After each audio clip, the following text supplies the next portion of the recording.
voilà, nous sommes de retour à l'effet papillon et on a eu notre première entrevue avec Jean-Pierre Baudouin qui était vraiment fascinante, électrisante, enflammée. Ça nous a tout incité à vouloir aller à sa marche sur le feu samedi. Et là, on s'en va, on se dirige tranquillement vers la chronique de Nadia Cahouette qui est coach de vie et d'affaires certifiée, conférencière, auteure du livre Atteindre ses objectifs. Les stratégies, outils et techniques qu'elle propose améliorent les différentes sphères de notre vie en créant un mouvement de changement pour réaliser nos rêves. Elle était notre invitée lors de la dernière saison. On a eu tellement un coup de cœur pour elle. On a tellement aimé sa personnalité, son dynamisme, sa volonté, ses idées, son audace, que, bref, on trouve qu'elle nous inspire. Puis je voulais que tu reviennes en tant que chroniqueuse. Fait que bienvenue, Nadia. Tu vas venir nous parler de moins de stress, plus de plaisir.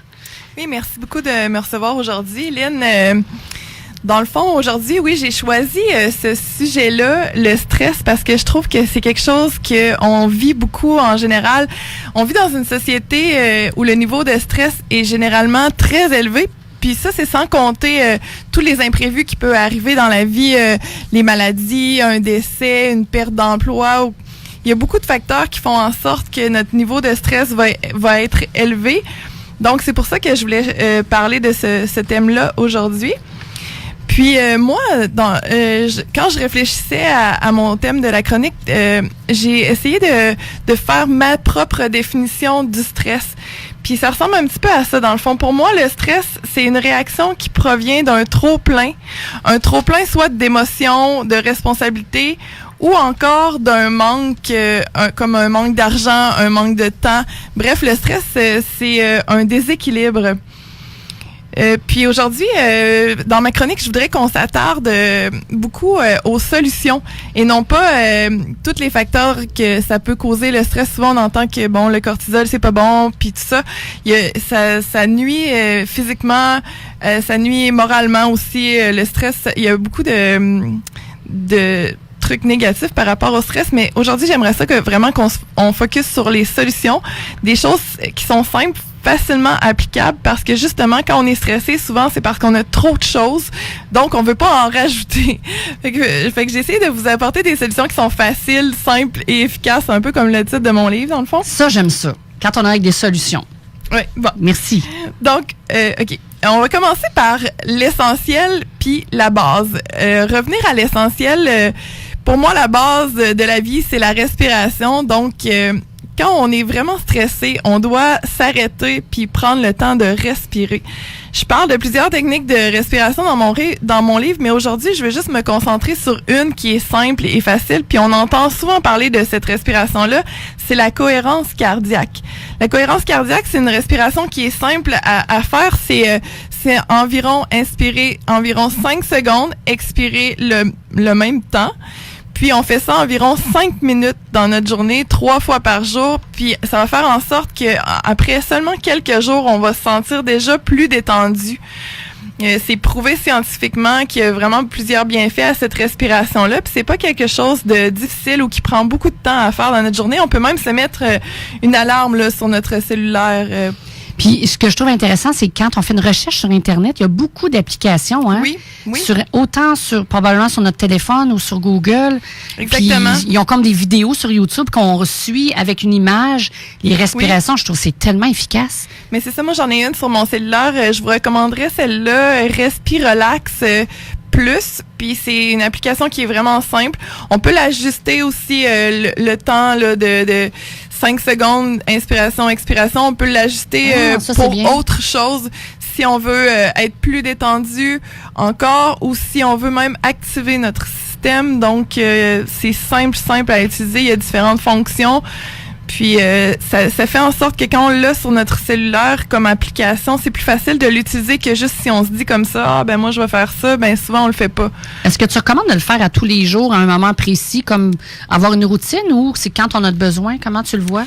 Idéalement, moi, je pense que c'est mieux de le faire à tous les jours, à un moment précis, parce que sinon, on va avoir tendance à l'oublier. Comme on se donne un rendez-vous à tous les matins, à 9 heures, faire notre respiration. Oui, essayer d'avoir une routine, là. C'est plus facile à ce moment-là. C'est pas que c'est nécessairement important pour l'impact, c'est plus parce qu'on va être capable de garder l'habitude plus facilement si on a la routine à la même heure. OK, bonne idée. Très bonne stratégie. Sur notre téléphone, là, on peut le mettre. Oui, c'est ça qu'elle disait. OK. Donc, c'est ça. Puis, par la suite, après avoir ajusté notre respiration, la deuxième chose qui est vraiment importante aussi, c'est l'exercice. Puis, un exercice que j'aime vraiment beaucoup, c'est le yoga, parce que le yoga, c'est un des exercices qui va agir beaucoup sur le stress, dans le fond. Puis, il y a toutes sortes de formes de yoga qui existent. Il y en a vraiment beaucoup. Quelqu'un qui débute en yoga, par contre, c'est de faire des positions simples au départ. Puis le yoga, c'est pas nécessairement un exercice où on a besoin d'être souple. Au contraire, ça va augmenter notre souplesse à force d'en faire. Mais il y a plusieurs exercices en yoga positions qui sont vraiment simples, puis on n'a pas besoin des facultés spéciales ou d'être contorsionniste pour faire ça. C'est souvent un préjugé que les gens ont dans leur tête, mais c'est vraiment quelque chose qui agit, qui date de longtemps puis qui a été conçu en fonction d'agir aussi sur le cerveau droit, le cerveau gauche, puis ajuster les hémisphères pour coordonner tout ça. Donc, chaque position était pensée dans ce sens-là, puis ça va agir sur votre corps au complet, ça va réaugmenter votre énergie.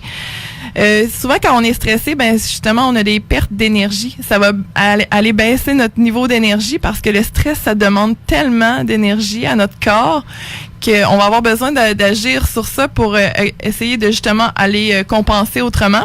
Puis, un mouvement qui est simple en yoga, c'est les torsions qui vont agir surtout sur le stress parce que en étirant la colonne vertébrale, on libère les tensions reliées au stress.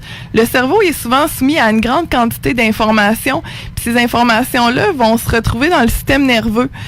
Les nerfs, en fin de compte, qui se retrouvent tout le long de la colonne. Puis ils vont redistribuer tout ça, mais si on a trop d'informations, on va accumuler des tensions tout le long de notre colonne. Donc, en faisant des positions simples de torsion, on va aller libérer ces tensions-là facilement. Tu veux dire, genre, on est assis mettons, sur une chaise, des pieds bien à plat, puis on tourne notre tronc vers l'arrière. C'est un peu ce genre-là, tu proposerais? Oui, ben ça, tu vois, ça en est une pour faire facilement au bureau avec une chaise. Ça, c'est du yoga, là. C'est du yoga. Oui, c'est des positions de yoga, mais dans le fond, celle sur la chaise que tu parles, ben dans le fond, eux autres, ils vont la faire assis, avec une jambe qui va être croisée, mais on peut la faire sur notre chaise aussi, puis les ajuster, ces positions-là. Ça aussi, il y a beaucoup de vidéos qui vont être sur YouTube. Il y en a une position de torsion que moi, j'aime bien, quand on peut la faire chez soi, c'est être couché au sol, les bras en croix. Si vous êtes sur le Facebook Live, vous allez voir un petit peu comme ça. Vous mettez vos bras en croix, puis par la suite, vous allez relever vos jambes vers vous dans un angle de 90 degrés. Dans le fond, juste comme les genoux. Okay. Oui. Puis, vous allez vous tourner vos jambes vers la droite, disons. Puis les balancer. Oui. Okay. La tête, non, vous allez les déposer au sol. Ah, OK. Pas les balancer. Okay. Puis, la tête va être tournée du sens opposé. Comme ça va créer une torsion dans votre corps. Puis, restez là de 1 à 3 minutes selon vos capacités, là. C'est important aussi en yoga, c'est important de pas sentir de douleur prolongée. On veut pas ça. Dans le fond, on veut un léger étirement, mais on veut pas non plus une grande douleur. C'est ça. Faut pas que ça fasse mal, ouais. Non. Puis même si on n'est pas beaucoup souple des hanches ou tout ça, pour faire la torsion, au départ, on peut mettre un coussin en dessous de nos jambes, on peut ajuster la position en fonction de nos besoins. Je trouve que c'est très bon ce que tu suggères parce que je l'ai vécu quand j'ai travaillé dans une entreprise où est-ce qu'il y avait beaucoup de stress, c'était très intense et j'étais suivie par c'était quelqu'un qui enseignait le yoga. Fait que ce qu'elle me proposait le matin à ma pause, j'allais dans une salle où est-ce que j'étais tranquille, je faisais 3 pauses. Plus un exercice de respiration, ça prenait quoi? 10 minutes. Je le faisais l'après-midi aussi, puis c'était fini. Puis on dirait toute la tension que j'avais accumulée le matin, ça partait, puis c'était excellent, là. Je revenais à mon poste de travail, puis le pire était passé, on dirait, là. L'effet d'avoir bougé, d'avoir... oui, c'est ça. C'est vraiment, c'est vrai, c'est très bon, ça. On est assis longtemps quand on travaille dans un bureau ou sinon, on a un travail où on est debout beaucoup, mais on bouge pas souvent notre colonne. On est souvent fixe en position soit droite, soit assise. Donc, juste le fait de bouger la colonne, le mouvement, l'étirement, ça va faire en sorte de libérer les tensions au lieu de les accumuler chaque jour. Donc, c'est des choses qu'il faut faire quand même régulièrement, puis qui prennent vraiment pas beaucoup de temps non plus. Ensuite, il y avait la méditation aussi, justement, que tu parlais. C'est quelque chose qui peut être fait seulement 10 minutes par jour, même 5 minutes si vous débutez. Puis ça a un gros impact. On dirait que la méditation, ça a été parlé beaucoup, puis c'est devenu comme un mouvement un peu ésotérique où c'est populaire, mais les gens se rappellent plus trop pourquoi on fait ça, dans le fond. Parce que, aujourd'hui, je voudrais vous expliquer un petit peu, justement, c'est quoi les raisons de faire de la méditation, puis d'essayer d'en faire régulièrement quelques minutes par jour. Dans le fond, vous pouvez, quand vous commencez, utiliser une chandelle ou utiliser votre respiration pour vous concentrer, pour aider à votre concentration, pour libérer vos pensées. Puis la méditation, c'est pas simplement de se dire, OK, je veux pas penser, c'est de laisser aller ces pensées comme si c'était des nuages. On les laisse passer. Puis, faut pas créer un plus grand stress en essayant de pas penser, justement. Là. C'est pas ça. C'est ça qui arrive au début. On dit, j'ai donc des pensées. Oui, c'est ça. Mais c'est vraiment pas ça le but. Donc, on va essayer de laisser ça aller. Puis au début, on va être inconfortable si on commence ça, mais à force d'en faire, on va finir par se sentir bien. Puis c'est juste de tolérer l'inconfortabilité, puis après ça va se replacer tout seul. Sais-tu comment j'ai commencé, moi? Parce que moi, mes pensées, ça arrête pas, là. La meilleure façon qui m'a permis de pouvoir méditer, c'est de compter de 1 à 21 à chaque respire, puis après ça, reculer de 21 à 0 en respirant. Juste en faisant ça au début, là, après, j'ai été capable de méditer parce que j'étais incapable au début. Ça travaillait bien trop, là.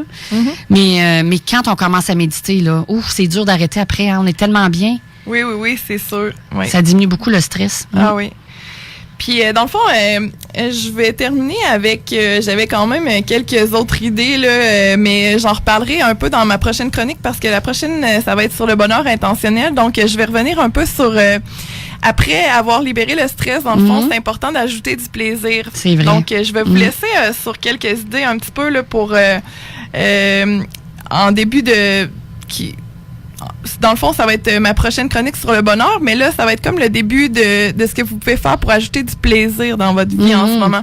Encore là, des trucs simples, c'est d'essayer d'agrémenter vos activités quotidiennes. Arrêtez d'agir comme un robot. Souvent, dans la vie, on fait tout le temps les mêmes choses, on a tout le temps la même routine, puis toutes nos activités quotidiennes sont faites de la même façon. On va préparer les mêmes repas, on va aller au même restaurant la fin de semaine, on va faire les mêmes activités avec les enfants, tout ça. Donc, si à la place, on décidait que ce week-end, il fait froid, mais on va faire quand même un pique-nique à l'intérieur, dans notre salon, avec soit notre chum, quelque chose de romantique, ou ça peut être aussi avec nos enfants, quelque chose qui va être avec des couleurs, pour essayer de remettre un petit peu de la joie dans notre vie, ou quand vous arrivez du travail avec les enfants, souvent c'est comme la course folle. Mm-hmm. Donc, au lieu de paniquer puis que tout le monde est en grosse situation de stress, les enfants ont faim, qu'est-ce qu'on mange? Puis nous, on se dit, non, pas encore cette question-là. Puis on se dépêche à préparer le souper. Puis là, on entend les enfants qui sont super stressés, qui viennent nous déranger, tout ça. Ben juste pour calmer un petit peu tout le monde, moi, quelque chose qu'on faisait chez moi des fois, quand les enfants revenaient de l'école puis qu'on sentait que tout le monde était un petit peu énervé, même si on était pressé puis on avait du soccer après dans la soirée, on prenait quelques minutes pour mettre de la musique, de la musique mouvementée, là, puis on dansait quelques minutes. Dans le salon, dans la cuisine, ça n'a pas d'importance. C'est juste pour libérer le trop-plein d'énergie puis libérer les tensions avant d'essayer de se calmer. Parce que souvent, quand on essaie de se calmer, on a de la misère. C'est un petit peu comme quand on fait de la méditation. Si on fait du yoga un peu avant, ça va être plus facile de s'asseoir puis de se calmer après.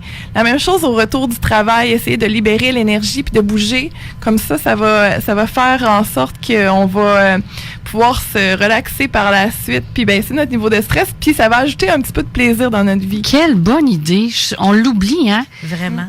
La musique, danser même 2 minutes. Oui. C'est juste ça. Ça n'a pas besoin d'être long. Puis on a du fun, puis on rit, on se trouve drôle. Ça fait des bons souvenirs, puis ça fait qu'on ajoute un petit peu de bonheur quotidien dans nos vies. On n'a plus l'impression d'avoir une vie qui est juste robotique. On a l'impression, après ça, d'être satisfait, puis on va toujours se rappeler de ces souvenirs-là aussi. On pourrait même se trouver une chanson thème. Oui. Tu sais, disons, il y a une chanson qui est à la mode ces temps-ci. Bon, on peut l'avoir pendant un mois, puis sais, à tous les jours, on fait jouer la chanson, puis on change au bout. Ben oui, c'est vraiment... ça. Il y a plein de petites choses comme ça. Soyez créatifs. Oui, puis les ajoutez jeunes... des petites minutes comme ça dans votre vie. Puis là, on leur donne la responsabilité aux jeunes d'aller... Bon, c'est quoi le thème qu'on va prendre ce mois-ci? Trouvez-moi une chanson. Enfants, ben oui, eux autres, ils aiment tellement la musique, puis tout ça, eux autres, ils sont capables de trouver ça rapidement, là. Wow! Hey, j'adore tes idées. Moi, ce que je vois dans tout ça, c'est, en faisant ça, on reprend contact avec notre corps. Oui, hein? C'est ça, tu sais. C'est vrai. De se recontacter soi. Oui, c'est ça. Ben, souvent, quand on est stressé, c'est toute l'accumulation de tension, puis on s'en rend pas compte.